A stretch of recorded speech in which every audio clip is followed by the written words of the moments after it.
Welcome to the Academic Writing Amplified podcast.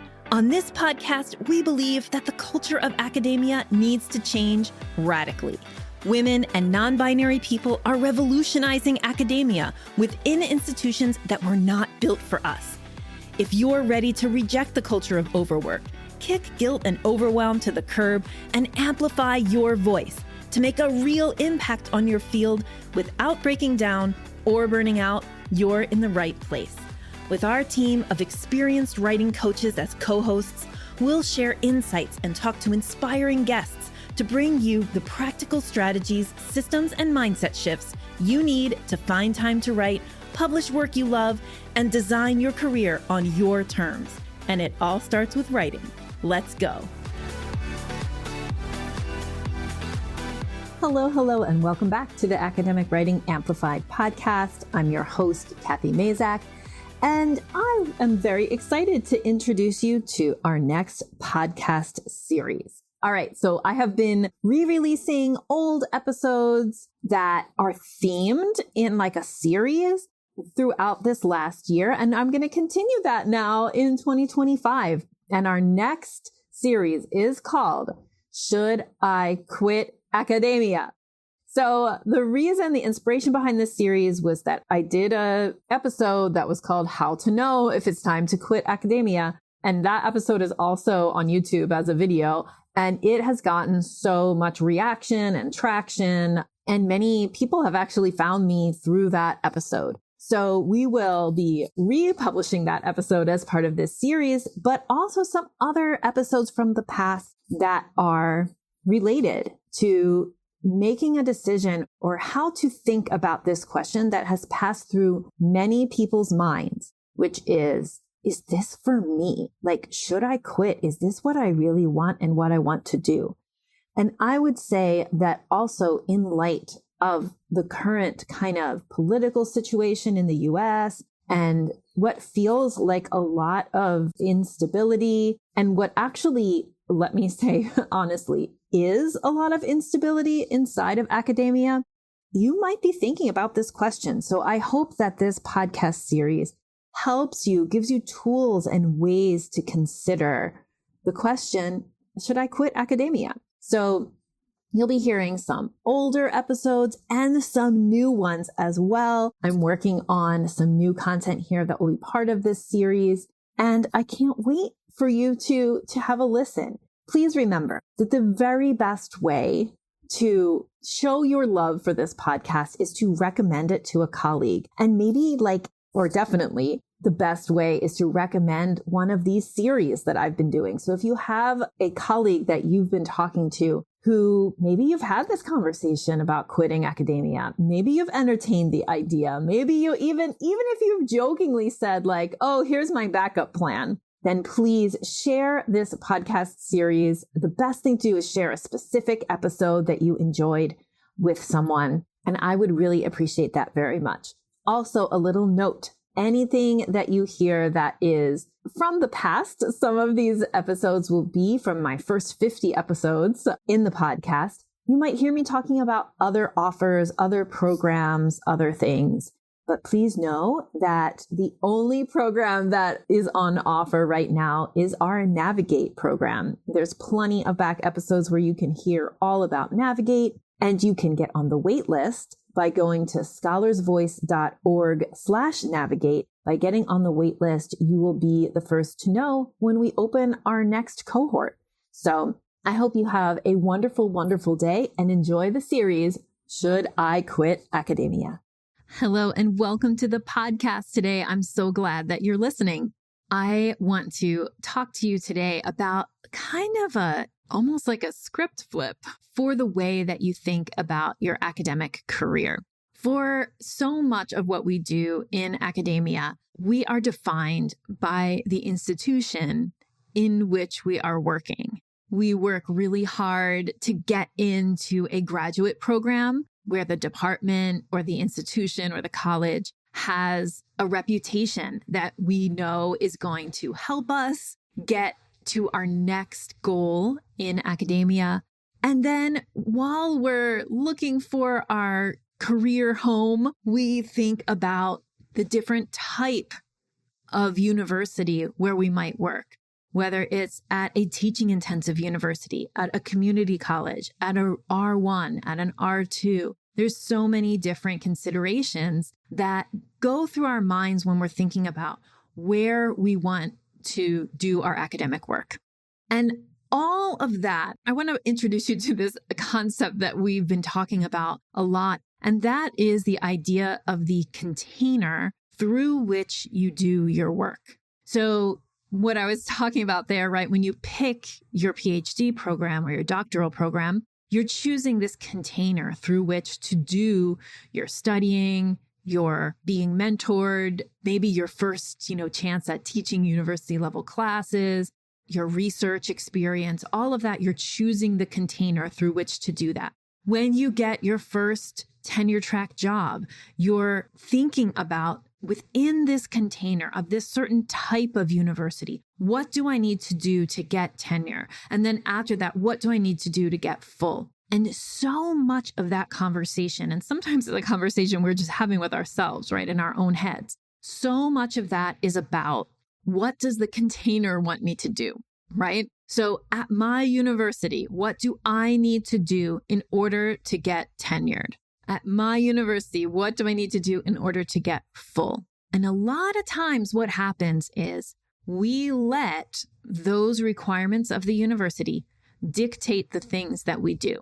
We let the university or the container dictate the path of our careers. And I want to flip that on its head for you today. And I want you to start thinking about your career and your scholarly work as independent of any particular container.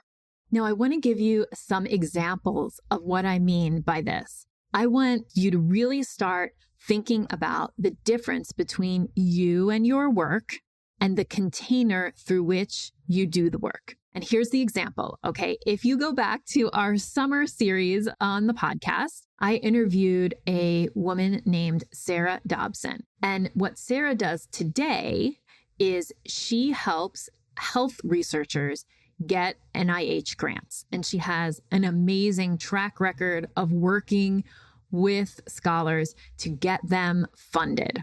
So she is a grant writing consultant, right? But what she's really doing, and if you go back and listen to that episode, we'll link it up in the show notes. When you go back and listen to that episode, you'll see that Sarah is doing the same thing that she was doing in her bachelor's program, in her master's program, in her work running research centers for public health. That same work, she's doing the same thing in a different container. She's affecting public health. She's helping people who have important public health projects to get funded. And she's really helping to shape the research trajectory in public health. And that is very, very powerful. And in Sarah's case, and again, go back and listen to the episode, it's a really good one. In Sarah's case, one of her reasons for choosing this alternate kind of container, right? The container of being a grant writing consultant. One of her reasons for choosing that was because of her own physical health. She has a physical problem, which has caused her to need to have various brain surgeries. And doing a PhD and being a tenure-track faculty member, you'd be impeded by having to miss kind of probably unpredictably 3 to 6 months every who knows how many years in order to be able to manage your health, right? It's not impossible, but Sarah chose not to do that. It was her choice. She was like, that is not a career path that fits with my life path. And I can create my own container through which to do the work. And she did that. She actually did that a couple of ways. She founded a nonprofit and then she founded her own business. So that's a really great example of the work being independent of the container through which you do the work. Now, that maybe is a very clear example because Sarah left, a traditional academic path, quote unquote. She went into the nonprofit world. She went from research centers to nonprofit to her own business and consultancy. So maybe that seems like too obvious of an example for you. So let's think about a different example. Let's think about a more, again, I'm putting in big air quotes, traditional path through academia, or a tenure track path, let's say. I worked with a client who was suffering in her position. She worked in museum studies, and she was basically running an entire museum studies master's program by herself. She was the only faculty member in her department who taught in the program, which meant that she had to advise every single one of the master's students. She was the director of the program, so she was admitting students, graduating students, managing students while they're in the program, and advising absolutely everyone. And her university did not seem to think that this was something to get extra compensation for, or that she should get course release time for, that they really just wanted her to continue to do that very admin work, right? The work that used to be a whole job of somebody. She was just supposed to smush it into her tenure track work. And also, she wasn't getting paid enough. And she was like, this is a bunch of BS. She was close to having a breakdown many times.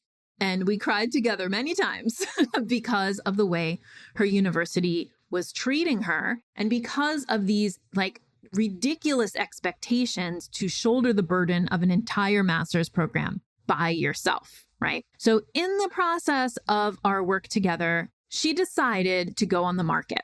And when she went on the market, everyone in her cohort was super encouraging. We were like, yes, this is what you need to do. You need to get out of there. And the happy ending of this story is that she got a better job, making like $15,000 more a year with a research budget, a travel budget, and less responsibility. In fact, when she told them, I want to do all of these things when I get to, if you hire me, they said, that's fantastic, but don't do them right now. Wait, you have time. Instead, just do this. And here's all this money.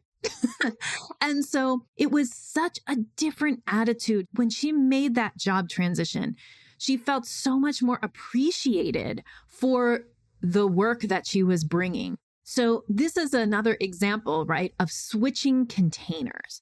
If she had stayed in that original container, she would have burnt out. She was probably burnt out already. She was tired. She didn't know what to do next. She didn't know how to get more support. She was working with an administration that was like talking to a brick wall.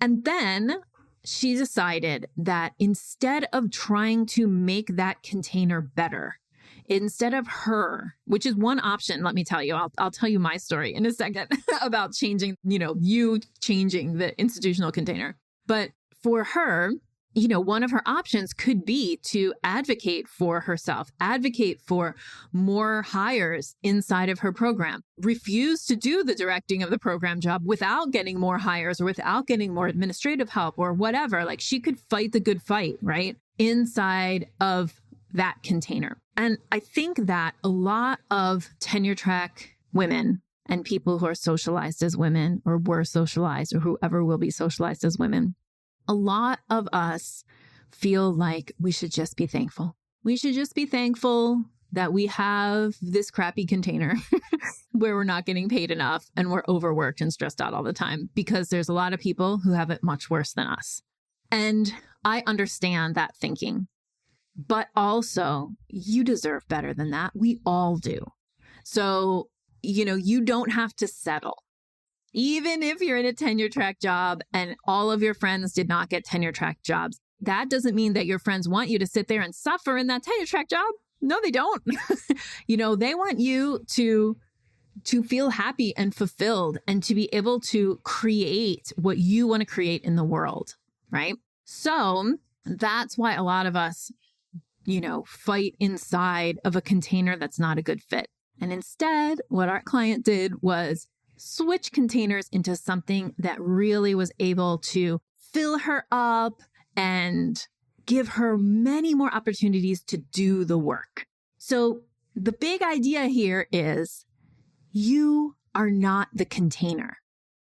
You do not have to accept the container that you are in. The university, and particularly the university where you're at right now, is not the only container within which to do the work. All right. So let me tell you a little bit about my own story of switching the container. Now, I'll tell you two versions or 2 points at which I made container switches. So I have a very traditional path through academia, truthfully. Besides the fact that I did leave school between each of my degrees and work, I have a very traditional path. I studied my PhD. I graduated in 2005, and I immediately got my dream tenure track job. I applied for one tenure track job and I got it. And it was the job here at the University of Puerto Rico in Mayagüez. And the reason for that, besides the fact that I love Puerto Rico and working in my field of linguistics and bilingual education inside of this context is just absolutely dreamy. Besides that, the man who is now my husband was also determined to work here. We had our sights set on tenure track jobs at this particular university, and we both got them.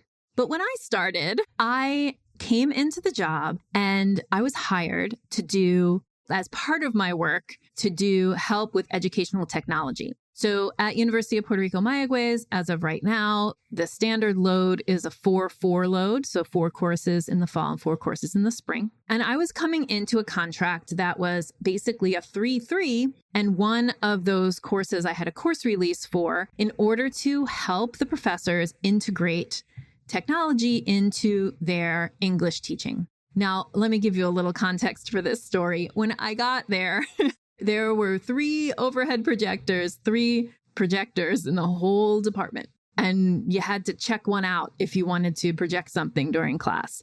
And there were no laptops to use or computers in each classroom. You had to check those out too. And there were no computers for students. And there was an English language lab which used cassettes and headphones in little booths. It was like an audiolingual lab with cassettes. And there was somebody who was in charge of the lab, and the students would go and they would listen to something on a cassette tape and do worksheets. So this was the level of technology we were talking about in around 2005 when I started there. And what I thought I was going to be doing was helping to basically up-level the technology, right?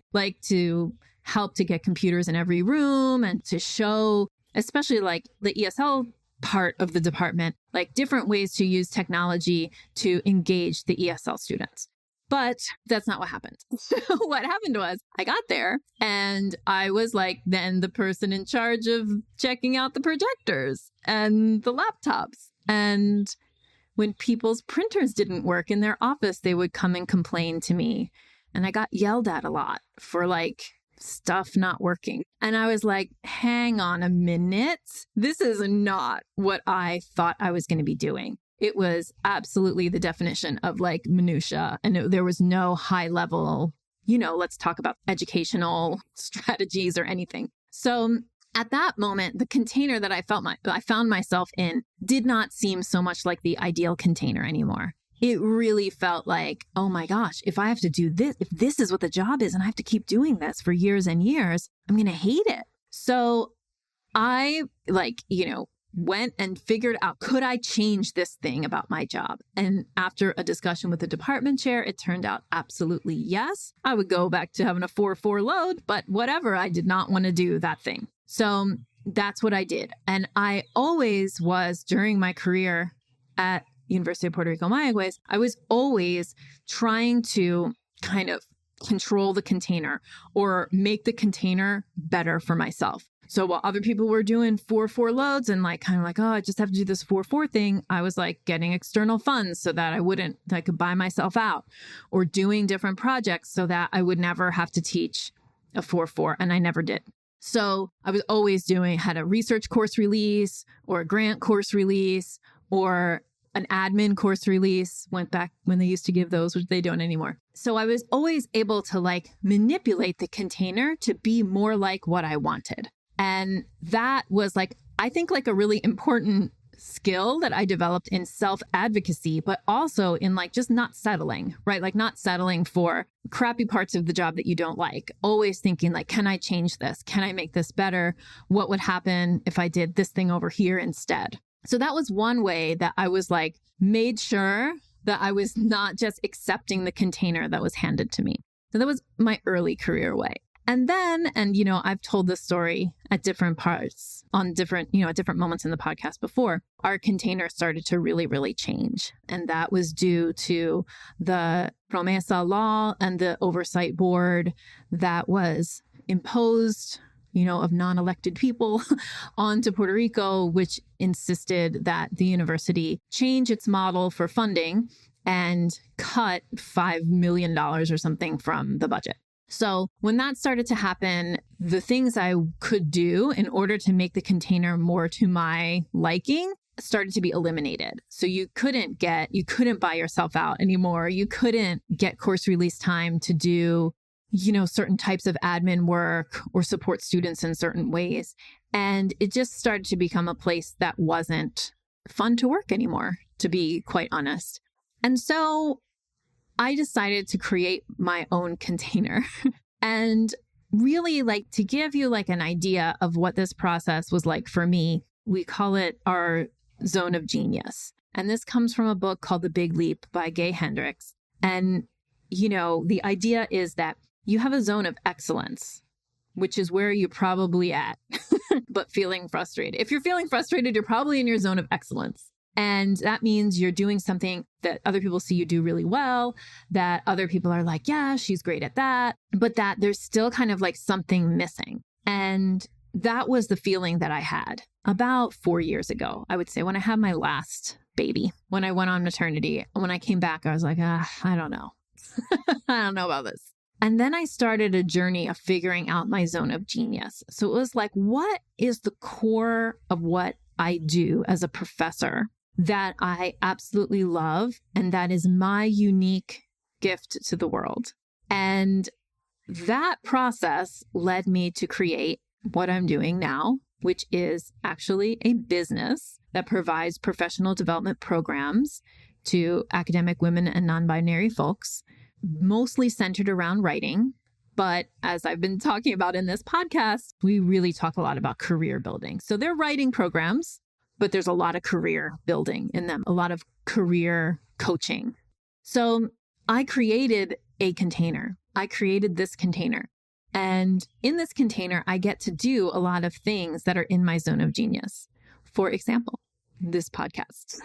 I love to talk to people. I think I'm engaging. The podcast is almost at, hopefully by the time you're listening to this, we've hit 100,000 downloads. And I'm teaching. In this podcast, I'm teaching. And at the end of the day, I think that teaching is part of the core of my zone of genius. The other part I do feel leans a little bit towards coaching. So it's teaching and coaching are not that far apart from each other, but the coaching part is much more like mentoring, right? And that's something that I didn't get to do at my university because we didn't have a PhD program. And because of the kind of some crappiness in the container that I was working in, I was never willing to build the PhD program. That's a story for another podcast.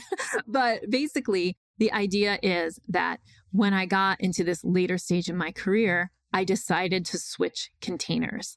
And so again, these three examples that I gave you, right? Sarah Dobson's example. And actually, if you go back and listen to the summer podcast, there are many more examples.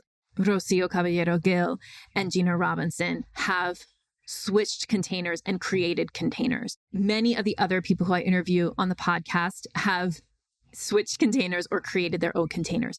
And the core of the message that I want you to hear is you are not the container, that you have developed assets and intellectual property and ways of being and thinking and doing. And you have made knowledge that is not connected or is not reliant on the container. It is independent of the container. And if you want to go and use that set of amazing knowledge that you've created and tools and systems and ways of being, if you want to take all of those things that is you, that is your career, that belongs to you, you can take them to a different container. It can be a different university. It can be your own business. It can be a nonprofit. It can be working at a corporation. It could be working in government. It could be so many things. The sky is the limit for you. because you are not the container. You are you. And that wonderful, unique mixture of things that you bring to this world, that is the asset. You're the asset. The container through which you are doing the work is secondary. And that's what I want you to hear today. And the way that I want you to think about your career is as independent of the container. You are not the container. Thank you so much for spending your valuable time supporting yourself and your writing by listening to this episode. If you like what you heard today, the best way to say thank you is to hop on over to Apple iTunes and write an honest review. The more reviews, the more amazing academic women and non-binary people will find this podcast. So go write one now.